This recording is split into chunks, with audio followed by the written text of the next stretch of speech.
Tell me about a hesitation. Somebody tell me about a hesitation. Don't say about, right? But what's a hesitation? Like, how do people do it? Show me.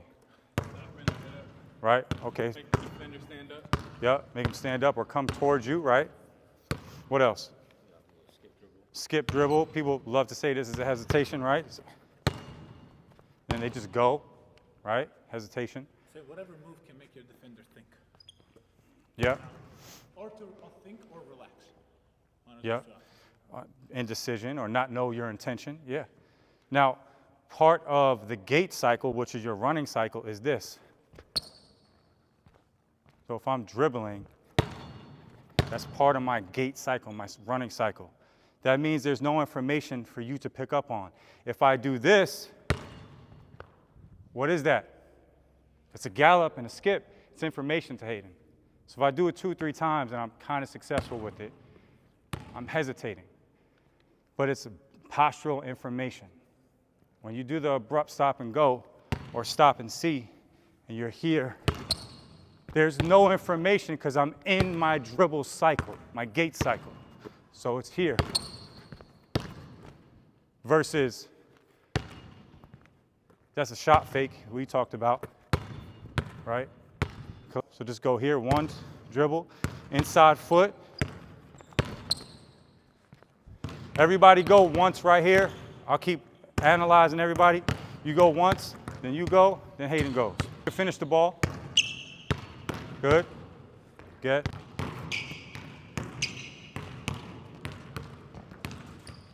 Inside leg. Time. So if you see somebody struggling with the pattern, all you got to do is take the dribble out and do it without a dribble, and then add it after. Just go inside leg, and then pick up the right and go.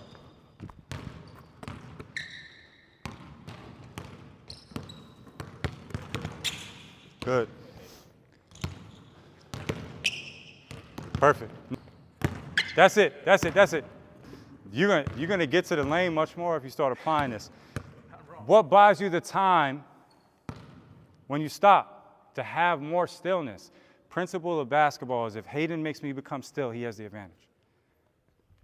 If Hayden makes me become still, he has the advantage because he's the initiator of movement because I'm defending him.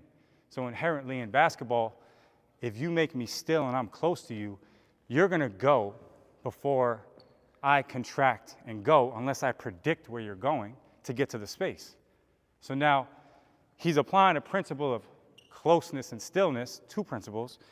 I want the ball, the timing to be right so the ball, if you go, travels up to your shoulder, because then I'm going to add the counters to it. Just let it come up to the shoulder and then go again. So you go here, receive it low, and let the ball keep rising, and then just do the same thing you're doing. Now you're just focusing on ball height. Good, that's fine. That's good, that's more smooth, but imagine if he starts doing that.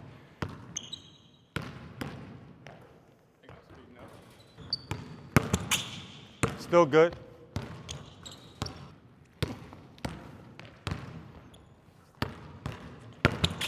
That's good.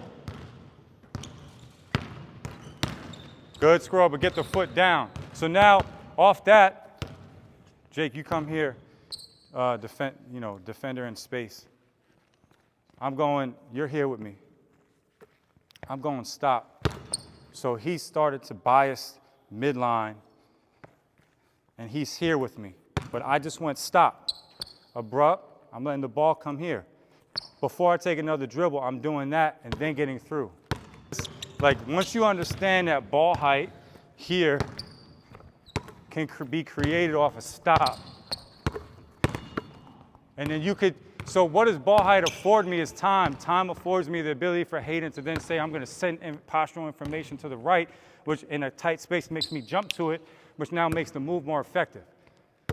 Ball height. Sometimes if you're doing it with lower ball height and you're always moving so fast and you don't create enough stillness, then you can't have the adaptability in that moment. Ball height, it's just a foot replace, go opposite. All right?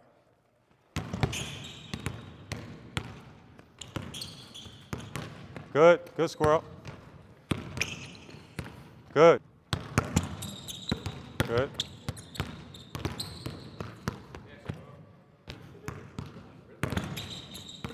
Good, Hayden.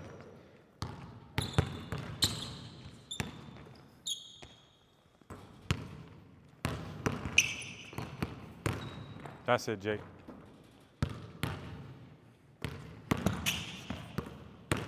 That was good. So Hayden, you could buy time with width like you just did and send information with width, which can shift him too.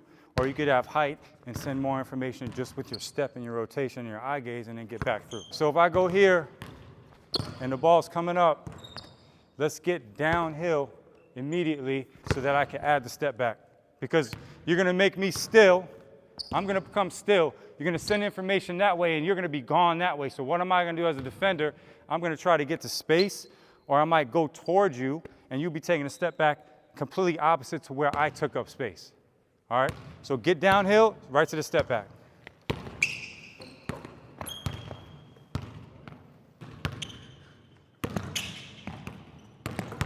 Good. Jake, you add the dribble. Add the dribble. I mean, if you could pull that off because your feet are getting that fast, that's tough, but you could add a dribble so you don't have that much pressure on your footwork. Good.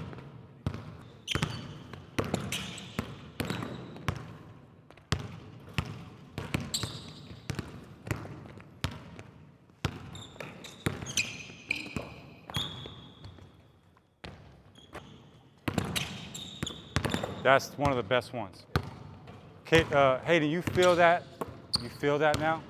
That is going to bop people because it's so close, and that step back that you're going to get off, that you're buying the time with that initial closeness into the fake, if that makes sense. Yeah. So you don't always have to rely on dislodging people. Yeah. Now, let's go. So you did your abrupt stop. Did abrupt stop into some postural change with ball height. I want you to abrupt stop and just go downhill after. Step back going right. Because if I stay here and you abrupt stop, if I stay biased this side, you just immediately take space up and get to a step back. Good.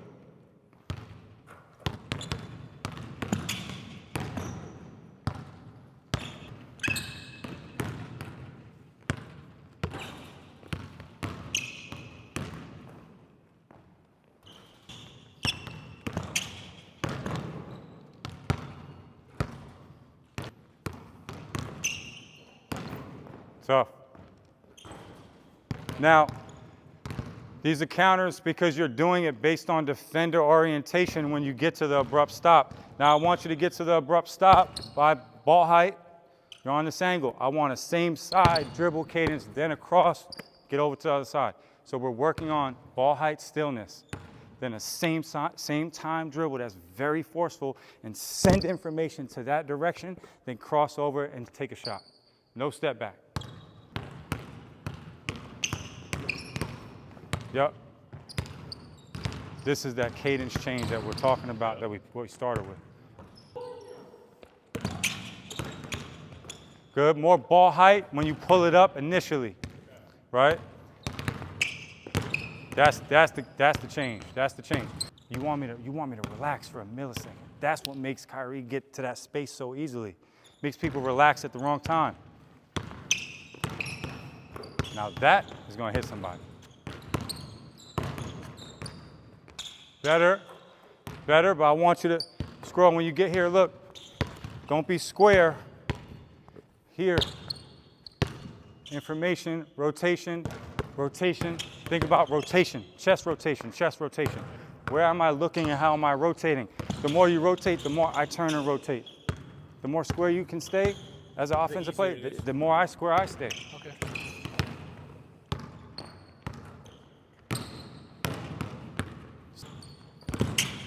That's the cadence. Hayden, that's the cadence.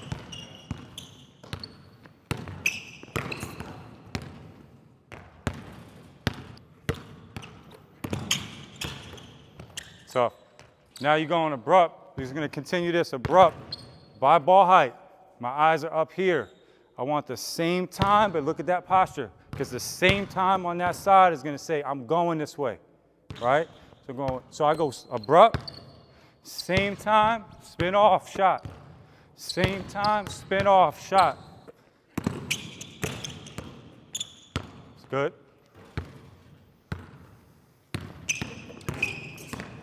Let's switch it over here because it's wet over there. Switch, you're gonna go abrupt right here.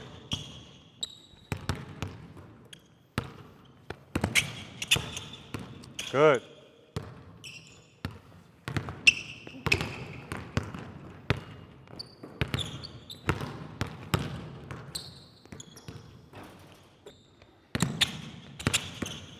Tough.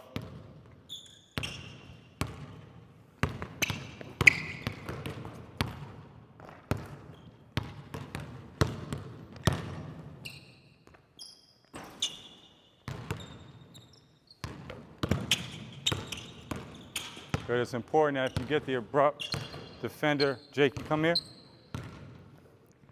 Say I went on Jake. I'm getting to abrupt.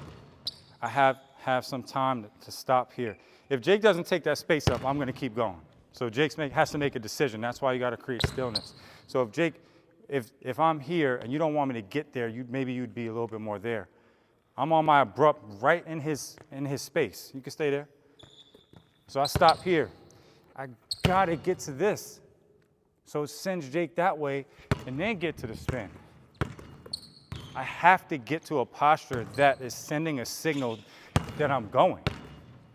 And I have to rotate. My eye gaze has to go that way, and I have to use a step outside of his frame, or else that's going to be the limiting factor. Then you're going to attempt to do this abrupt, and you say, it doesn't work. Well, it doesn't work because you're not executing it with nuance.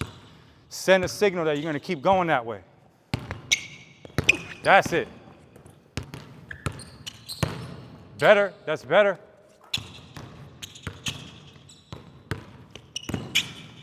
Good.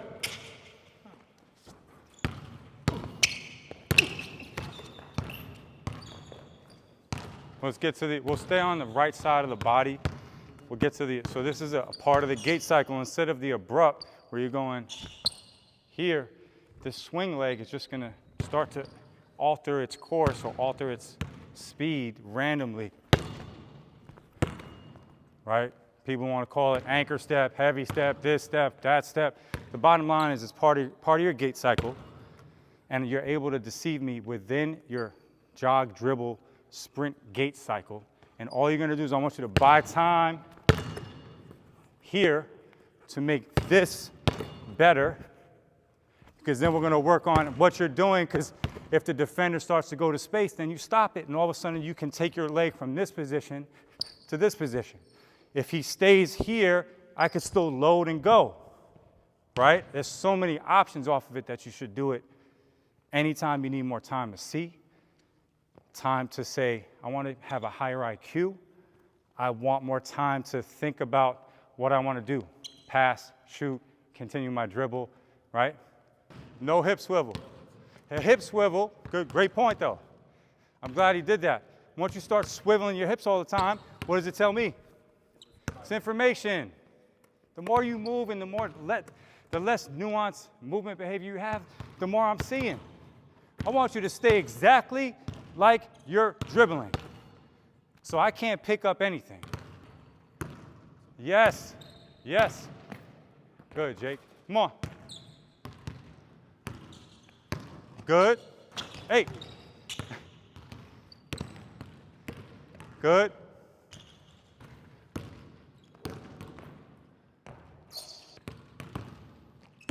Good. Now, play with the timing of the free swing leg. It could stop, it could slow down a lot back here. It could come here and be in the midline of my stance and start to slow down here, then speed up. But it can't come forward too quick all the time because you're not changing that pattern enough variably to deceive me. So slow that free swing leg down. Slow it down. See, his is punching too quickly forward. Yes. Good. I'll do the same thing, but stop it. Shot. So you're going from this posture. Jake, this is why there's no hip swivel. You're going from this posture, and then you're sending and then stopping. Because if you start doing too much of hip swiveling, that's information for me to scan and pick up on. Very good. Go ahead. That's more of a hard change, still good. slow it down even more. So look at my right leg. Keep it in the air. Think about it just floating. Then all of a sudden you're like, he took that space away, I'm gonna stop and shoot. Good.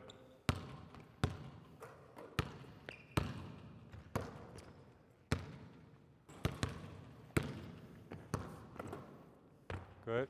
Now, going in this gait cycle, I want you to push, step back.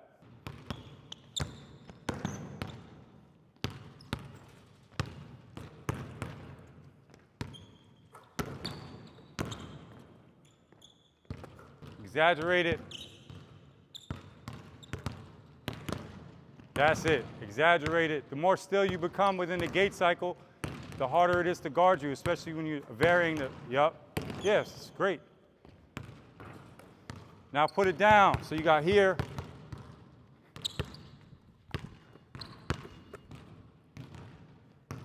So you're in your smooth, right? I'm in here. Take up the space here. Spin off shot.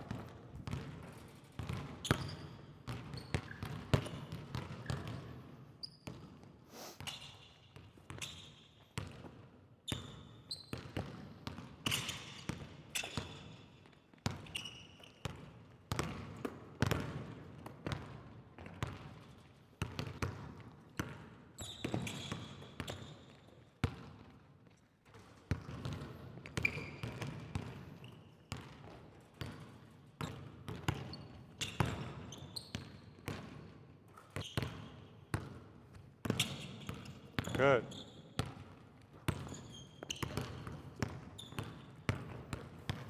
Last one. Good, Jake. Now, what we'll do is I want you guys to do it live. You guys go live with it. It's not live 100%. I want you, as a defender, to pick a different space to occupy off of this that we just worked on. So right now we're going to go abrupt. So there's defenders across the basketball world that will get to stillness and closeness, and then they will stay in certain positions and or go for certain fakes. I want you to choose a position you're going to stay in. So Jake, you keep doing it for them too, and then we'll rotate out.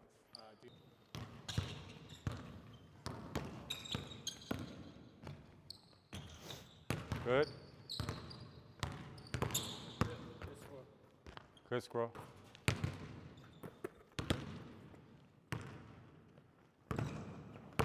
Good, Hayden.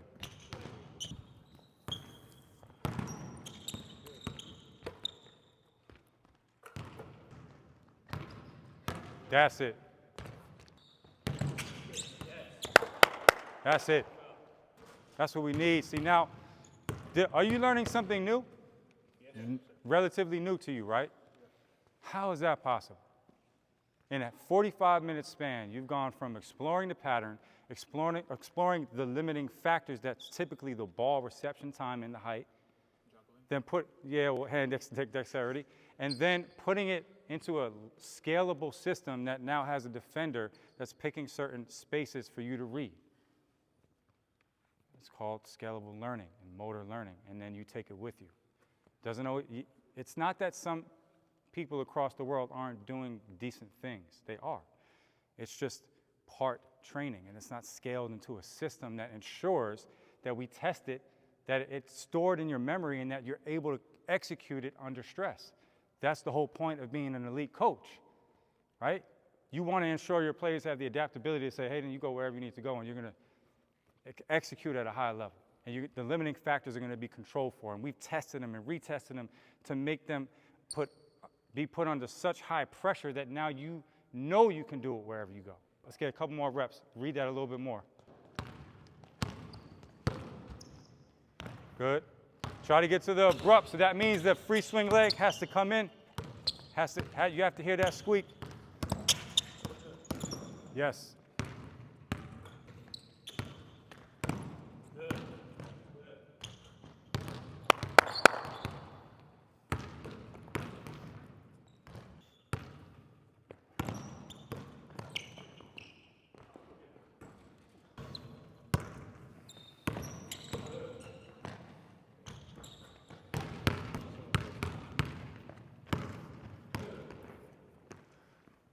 Sometimes I want you to be on bias in that, like say he's going directly down into you, and you're biasing the space that way so that they have to get back this way, but add something where you're here, and then you have to go take up the space this way in order to go back that way, Hayden. Yes.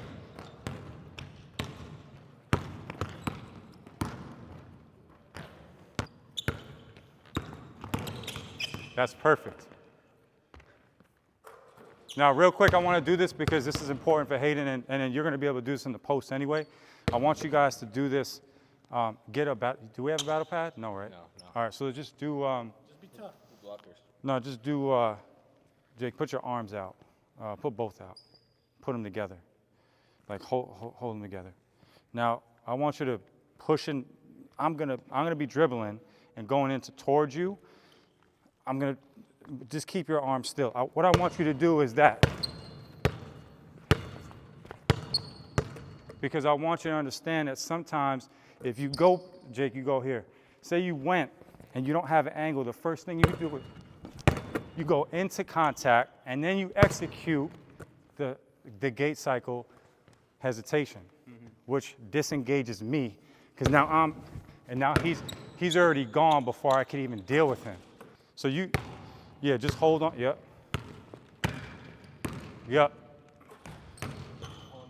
Literally, hold his forearm.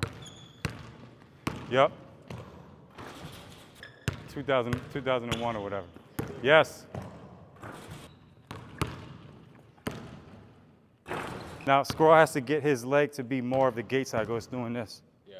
Squirrel, you'll get even more explosion out of that if you.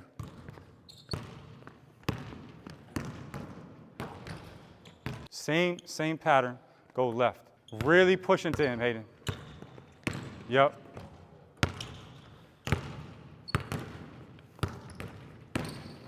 Good.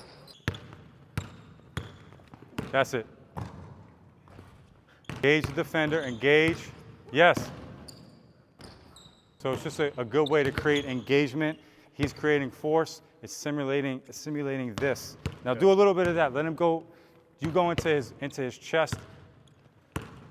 Yep. Good, Squirrel. Time it a little bit better. And you need ball height. Get that ball up, away and back. Good. Now, Squirrel, back here. Way back. Nobody's going to even come close to that basketball. If it's here, then they could disrupt you, and then you have to rush or speed through something. Put that ball way back. Yes.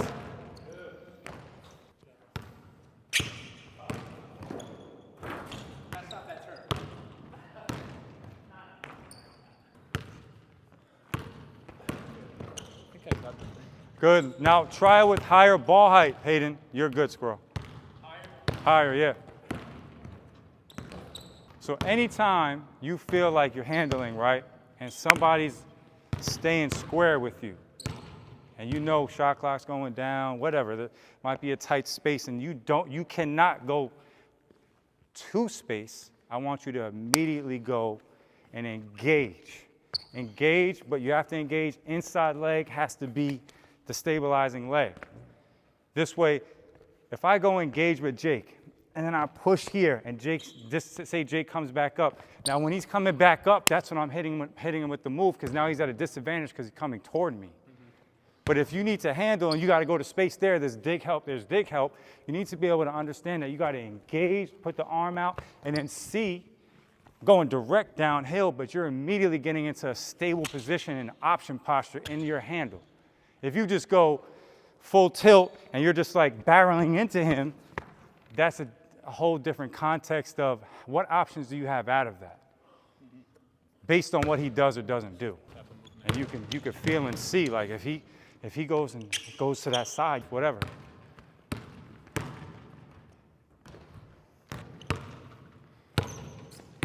Good.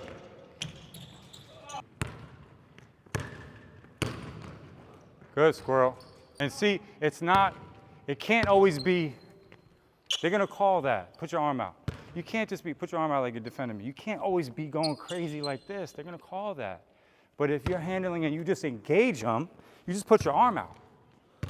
That's different. They're not going to call that. That's engagement versus put your hand out, you're swiping and hacking down and throwing out of the way. That's overt. That's called obvious. If you engage, it's nuanced and isn't obvious. Good.